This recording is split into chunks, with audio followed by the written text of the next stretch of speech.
हम लोग एक बार फ़ोन साइलेंट कर लीजिएगा आप लोग, ठीक है। बीच बीच में फ़ोन का डिस्टरबेंस आता है। हम लोग क्वेश्चन नंबर 1 और 2 किए, इजी कैलकुलेशन है। देखिए आप, एक्चुअली 1 और 2 में ना कोई एडजस्टमेंट ही नहीं दिया था, एक फ्लैट कैलकुलेशन था, समझे। अभी जो क्वेश्चन नंबर 4 हम लोग करेंगे, इसमें आपको प्रॉफिट के साथ कुछ एडजस्टमेंट भी देखने को मिलेगा। एडजस्टमेंट का मतलब क्या है? प्रॉफिट के साथ कुछ आपको प्लस माइनस करके नेट फिगर निकालना होगा, उसके बाद आपको आगे का कैलकुलेशन करना होगा, ठीक है। सम्स एक बार पढ़ के देखते हैं। देखो, स्टार्टिंग से पढ़ रहे हैं, आप लोग देखिएगा line by line. A and B are partners sharing profit in the ratio 3:2। दो पार्टनर हैं जिनका प्रॉफिट का रेशियो दिया है 3:2। They decided to admit C as a partner from 1 April 2019 on the following terms. एक नया पार्टनर एडमिट कर रहा है सी को, और सी के एडमिशन पे पहला नंबर टर्म क्या दिया है? She will be given 2/5 share of profit. जैसे नया पार्टनर आया तो पूछेगा ना भाई कि मेरे को कितना प्रॉफिट मिलेगा, तो उसको बोला गया कि आपको 2/5 हिस्सा प्रॉफिट का दिया जाएगा, ठीक है। इसके बाद पॉइंट नंबर 2 में टर्म दिया है goodwill of the firm will be valued at, माने गुडविल का जो वैल्यू किया जाएगा वो कितना होगा? Goodwill of the firm will be valued at 2 years purchase of 3 years normal average profit of the firm. ये जो एवरेज प्रॉफिट वाला फॉर्मूला है जो हम लोग क्वेश्चन नंबर 1 और 2 में लिए, दिख रहा है, यही आपको लेकर करना है। Goodwill equal to average profit into number of year purchase. तो सम्स में नंबर ऑफ ईयर परचेज कितना दिया है? 2 years परचेज, ठीक है। और एवरेज प्रॉफिट आपको कितने साल का लेना है? 3 साल का। नीचे 3 साल का प्रॉफिट दिया है, लाइन देखिएगा। Profit of the previous 3 years ended 31 March were. 3 साल का प्रॉफिट दिया है, जिसमें 2019 का लिखा है प्रॉफिट ₹30,000, और ब्रैकेट में क्या लिख दिया? After debiting loss of stock by fire ₹40,000। इसके बारे में क्या बताया मैंने कि लॉस ऑफ स्टॉक एक एबनॉर्मल लॉस होता है। लॉस है बिजनेस का, इसको हम लोग क्या बोलते हैं? Abnormal loss. और गुडविल वैल्यूएशन का सिस्टम बोलता है कि गुडविल वैल्यूएशन के लिए आपको एबनॉर्मल लॉस प्रॉफिट में कैलकुलेट नहीं करना है।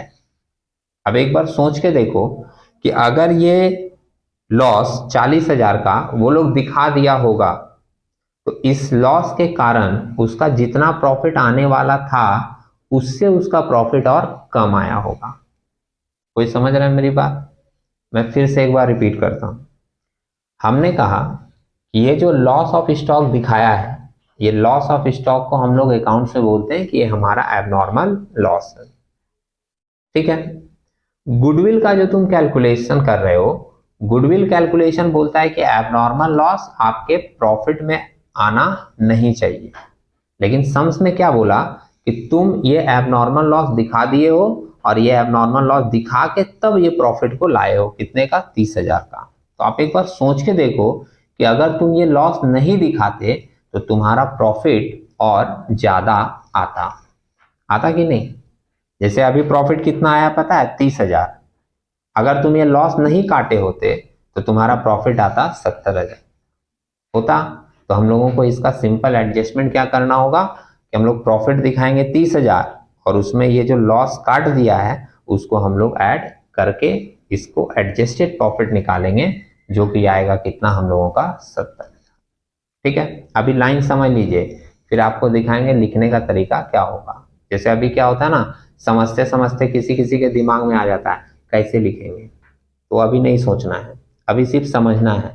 लिखने का तरीका आपको लिख के दिखाएंगे, ठीक है। दूसरा लाइन देखो, 2018 का जो प्रॉफिट दिया है वो प्रॉफिट नहीं है, उसमें क्या लिखा है? लॉस। कितना लॉस लिखा है? 80,000, और उसके ब्रैकेट में लिख दिया includes voluntary retirement compensation paid 1,10,000, ठीक है। आपको एक बात बताते हैं, क्लास 12 के स्टूडेंट हैं आप लोग, 11 में एक चीज पढ़ाई जाती है, पता नहीं उस समय आप लोगों ने पढ़ा है कि नहीं, क्योंकि मेरे पास तो कोई नहीं थे 11 में। इसलिए हो सकता है आपने वो चीज़ पढ़ी होगी या हो सकता है नहीं पढ़ी होगी। अगर नहीं भी पढ़ी होगी तो कोई प्रॉब्लम नहीं, आप एक बार सुन लीजिए, समझ में आ जाएगा। जब हम लोग फाइनल अकाउंट बनाते हैं, फाइनल अकाउंट में एक प्रॉफिट एंड लॉस अकाउंट बनाते हैं, बनता है। सिंपल सेंस में सोचना, प्रॉफिट एंड लॉस अकाउंट के क्रेडिट साइड में हम लोग दिखाते हैं इनकम और डेबिट साइड में हम लोग दिखाते हैं खर्च। सुने होंगे, फॉर्मेट मान लीजिए याद नहीं हुआ किसी को, इतना सबको याद रहता है कि क्रेडिट में इनकम दिखाना है, डेबिट में एक्सपेंस दिखाना है, दिखाएं। और ये सारा एक्सपेंस काट के लास्ट में हम लोगों को मिलता है नेट प्रॉफिट, मिला। लेकिन आपको एक बात और याद होगा शायद, ये जितना भी एक्सपेंस हम लोग दिखाते हैं ना डेबिट साइड में, उन सबको हम लोग बोलते हैं रिवेन्यू एक्सपेंसेस। क्या बोलते हैं? Revenue expenses. अब आप बोलोगे रिवेन्यू एक्सपेंस का मतलब क्या होता है?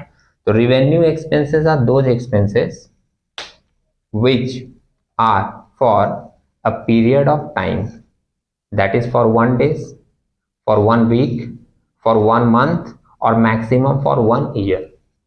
मतलब रिवेन्यू एक्सपेंसेस वो सारे खर्चे होते हैं जो आपका एक दिन का होगा या एक सप्ताह का होगा या एक महीने का होगा या ज्यादा से ज्यादा एक साल का होगा।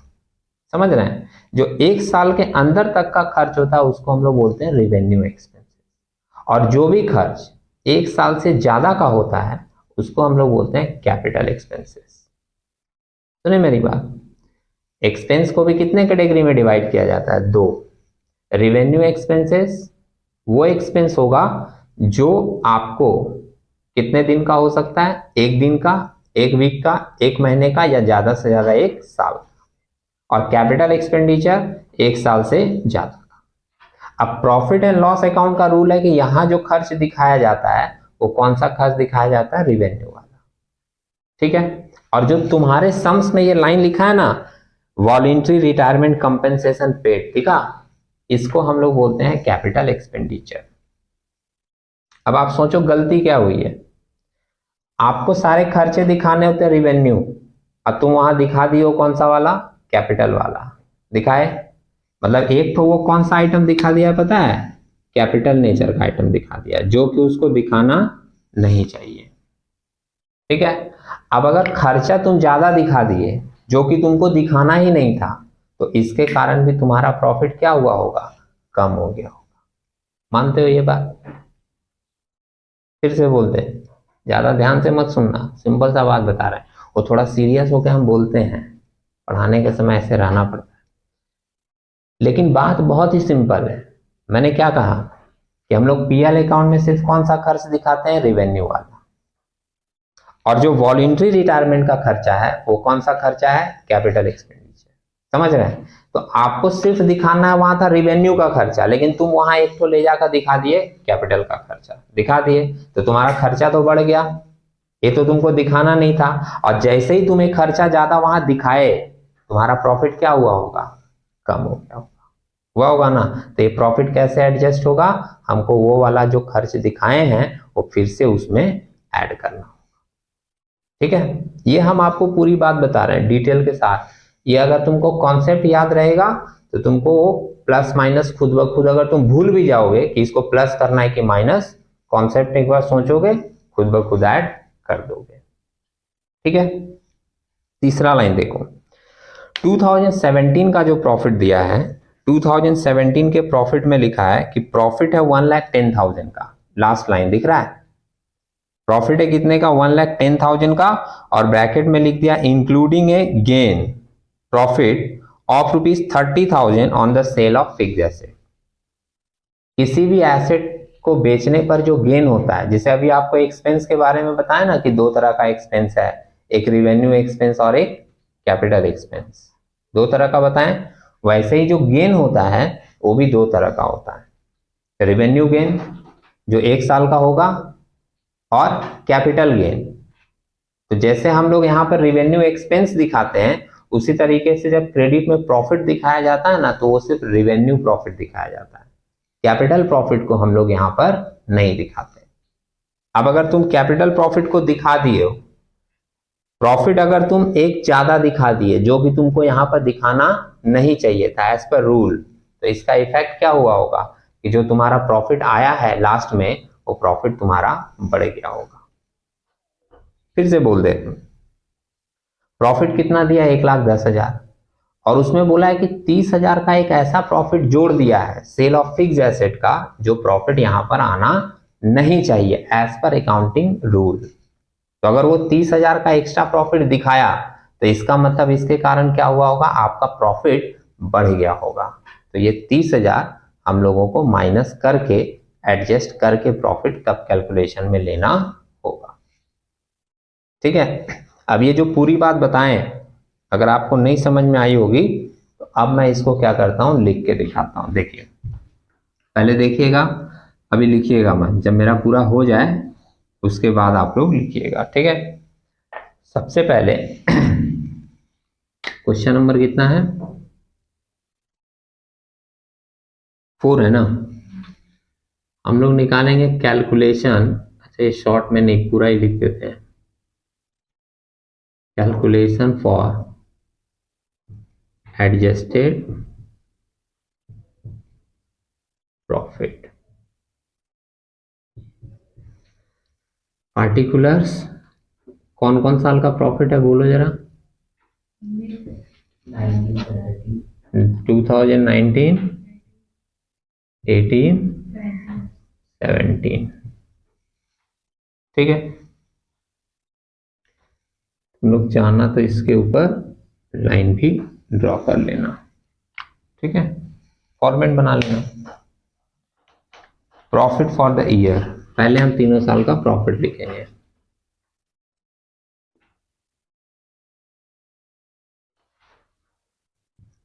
प्रॉफिट फॉर द ईयर कितना कितना प्रॉफिट दिया है बोलो, 30,000। हाँ 30,000 है, फिर 80,000 का लॉस है। ध्यान से देखिए, और लोग देख नहीं रहे हैं, नहीं तो कोई बोलता कि 80,000 का प्रॉफिट नहीं है, वहां क्या लिखा है, लॉस दिखा। लॉस अगर हम लोग नहीं लिखते तो फिगर को ब्रैकेट में रखते हैं, ये ब्रैकेट भी इंडिकेट करता है कि ये क्या है, लॉस है। और लास्ट ईयर का कितना दिया है, 1,10,000 प्रॉफिट, है ना। ओके, अब हम बोले हैं कि इसमें एडजस्टमेंट करेंगे। पहला वाला एडजस्टमेंट क्या बोले थे कि लॉस को डेबिट कर दिया है ना, उसके कारण हमारा प्रॉफिट कम हो गया होगा, तो उसको हम लोग क्या करेंगे, ऐड करेंगे। एक्सक्यूज मी, स्टॉक पे लॉस होता है तो उसको हम लोग एबनॉर्मल लॉस भी बोलते हैं। एबनॉर्मल लॉस कितने का हुआ, 40,000 का, बोलो कोई प्रॉब्लम नहीं है। ये फर्स्ट ईयर का था, दिखा दिए, लिखने का तरीका देख लीजिए। सेकेंड ईयर में क्या हुआ था एडजस्टमेंट, हमारा लॉस दिखाया 80,000 का, उसमें एक वॉलेंट्री रिटायरमेंट एक्सपेंसेस का खर्चा दिखा दिया, जो कि हम बोलें कि कैपिटल एक्सपेंडिचर है, नहीं दिखाना चाहिए। उसके कारण भी आपका प्रॉफिट घटा होगा, इसलिए हम लोग उसको भी क्या कर रहे हैं, ऐड कर रहे हैं। वर्ड क्या लिखा था, voluntary retirement compensation, voluntary retirement compensation कितने का है,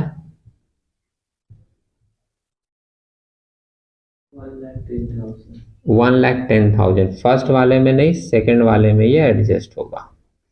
और थर्ड वाले में एक गेन था, जो हमने कहा था कि ये गेन यहां पर आना नहीं चाहिए, कैपिटल गेन, समझे। अब ये गेन यहां नहीं आना चाहिए और वो दिखा दिया, तो उसके कारण मेरा प्रॉफिट बढ़ गया होगा, इसलिए हम लोग उसको क्या कर रहे हैं, यहाँ पर लेस कर रहे हैं। Sale, profit on sale of fix asset, यही लाइन लिखा है ना, profit on sale of fix assets कितने का लिखा है,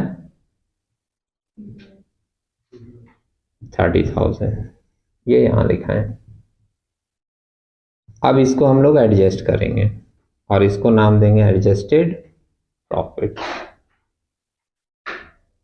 एडजस्टेड प्रॉफिट। पहले वाले को ऐड करना है तो 70,000 आएगा। दूसरा वाला देखिए 80 माइनस में है और 1,10 प्लस में है, तो एडजस्ट करके ये 30,000 प्रॉफिट ही होगा, पॉजिटिव ज्यादा है ना। और 1,10 में 30 यहाँ माइनस करना है तो कितना होगा, 80, लिख दिए, ये आ गया एडजस्टेड प्रॉफिट। अब हम लोग जो है पिछले सम्स में जैसे किए थे आगे का प्रोसेस पूरा वैसे फॉलो कर लेंगे। देखिएगा, अब लिखा रहे हैं last 3 years average profit, last 3 years average profit, पिछले 3 साल का एवरेज प्रॉफिट लेना है और जो एडजस्ट करके प्रॉफिट आया है वो लेना है। 70,000 पहले साल का है, प्लस दूसरे साल का कितना 30 प्लस 80 दिख रहा है, और 3 साल का है ना, तो इसको डिवाइड करेंगे कितने से 3 से। 1,80,000 ऊपर आ रहा है, डिवाइडेड बाई 3 करोगे तो वैल्यू कितना आ जाएगा 60,000 आ गया। अब हम लोग सिंपली लिखेंगे therefore goodwill equals to, formula लिख देंगे, फॉर्मूला लिख के हमेशा पुट करना। फॉर्मूला क्या है, average profit, average profit into number of year purchase, ठीक है, इक्वल्स टू एवरेज प्रॉफिट हम लोग का निकला कितना 60,000 into number of year purchase, sums में देखो स्टार्टिंग में लिखा था कितना 2, तो मल्टीप्लाई करके कितना आ गया 1,20,000। ठीक है, बात अभी खत्म नहीं हुई है, और 1-2 बातें उसको ध्यान से सुन लीजिए, नहीं तो बाद में आपके मन में वो सब क्वेश्चन आएगा। अभी भले ही तुम ना सुनो या इसको अवॉइड कर दो, लेकिन बाद में जब तुम खुद से सम्स देखोगे ना, तुम्हारे मन में क्वेश्चन आएगा। 1-2 बातें समझ लीजिएगा। जैसे हमने जब आपको ये एडजस्टमेंट बताया तो कॉन्सेप्ट के साथ बताया कि ऐसा क्यों हो रहा है, समझे। एग्जाम पर्पस के लिए अगर मान लो तुमको कॉन्सेप्ट अभी डिफिकल्ट लग रहा है, धीरे धीरे ये चीज तुमको बहुत आसान लगने लगेगा, लेकिन अगर फिलहाल आपको डिफिकल्ट लगे तो आप क्या कीजिएगा, ये पॉइंट ध्यान में रख लीजिएगा कि कौन सा चीज ऐड होता है और कौन सा चीज लेस होता है, समझ रहे हैं। ये पहली बात है। जैसे कभी कभी क्या होता है ना कि डीप में जब हम लोग जाते हैं ना किसी चीज का, जैसे आपको बताया जा रहा है और हम उसको लेकर थोड़ा डीप में चले गए अकाउंट्स का, तो वो चीज तुम्हारे मन में थोड़ा कॉम्प्लिकेशन क्रिएट कर देगा। तो उस समय क्या करना, थोड़ा वक्त देना, वो सारी चीजें बाद में भी आपके पास आती रहेंगी और आपका मैटर वो क्लियर होगा। अभी क्या करोगे, ये ध्यान में रख लोगे सम्स बनाने के लिए कि अगर ये एडजस्टमेंट आया तो हमको कौन कौन आइटम ऐड करना है और कौन कौन सा आइटम लेस करना है, ठीक है, पहली बात।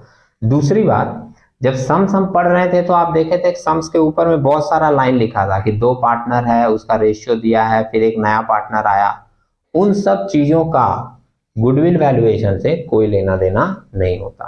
तो अगर इस तरह का कोई भी लाइन बनाया, वो ये सिर्फ माहौल बनाया है इतना, उस लाइन का कि कितना पार्टनर है, किसको एडमिट किया, उसको कितना प्रॉफिट देगा, इन सारी चीजों का गुडविल वैल्यूएशन के लिए कोई भी रोल नहीं होता। तो उन चीजों का हम लोग कुछ भी नहीं करेंगे, ठीक है। अभी आप ये बात ध्यान में रखोगे, बाद में आपके मन में कंफ्यूजन नहीं आएगा। नहीं तो वही तुम दूसरा सम्स करने लगोगे, तुम्हारे मन में एक क्वेश्चन आ जाएगा कि ये जो ऊपर में सब रेशियो दिया है उसका तो कुछ किए नहीं, समझ रहे मेरी बात। हाँ, अगर सम्स में ये पूछता, सम्स में देखो लास्ट में खाली पूछा calculate the value of goodwill, तो हम लोग गुडविल का वैल्यू निकाल दिए। अगर सम्स में ये पूछता कि सी का हिस्सा कितना होगा, इस गुडविल में सी का हिस्सा कितना होगा, तो सी का हिस्सा लिखा है ना सम्स में, देखो 2/5। तो हम लोग क्या करते हैं कि ये जो गुडविल आया है 1,20,000, इसका 2/5 करके निकालते हैं और बोलते हैं कि सी का हिस्सा इतना होगा, समझ रहे हैं। लेकिन हमसे सिर्फ क्या पूछा, गुडविल का वैल्यू क्या है, तो वो हमने निकाल दिया, उसके लिए वो सब रेशियो का कोई जरूरत नहीं। क्लियर है। अभी आप लोग इसको नोट कर लो, और इसके बाद अगर किसी के मन में कोई डाउट आए तो आप फिर से पूछ लेना, हम फिर से रिपीट कर देंगे, ठीक है। Thank you.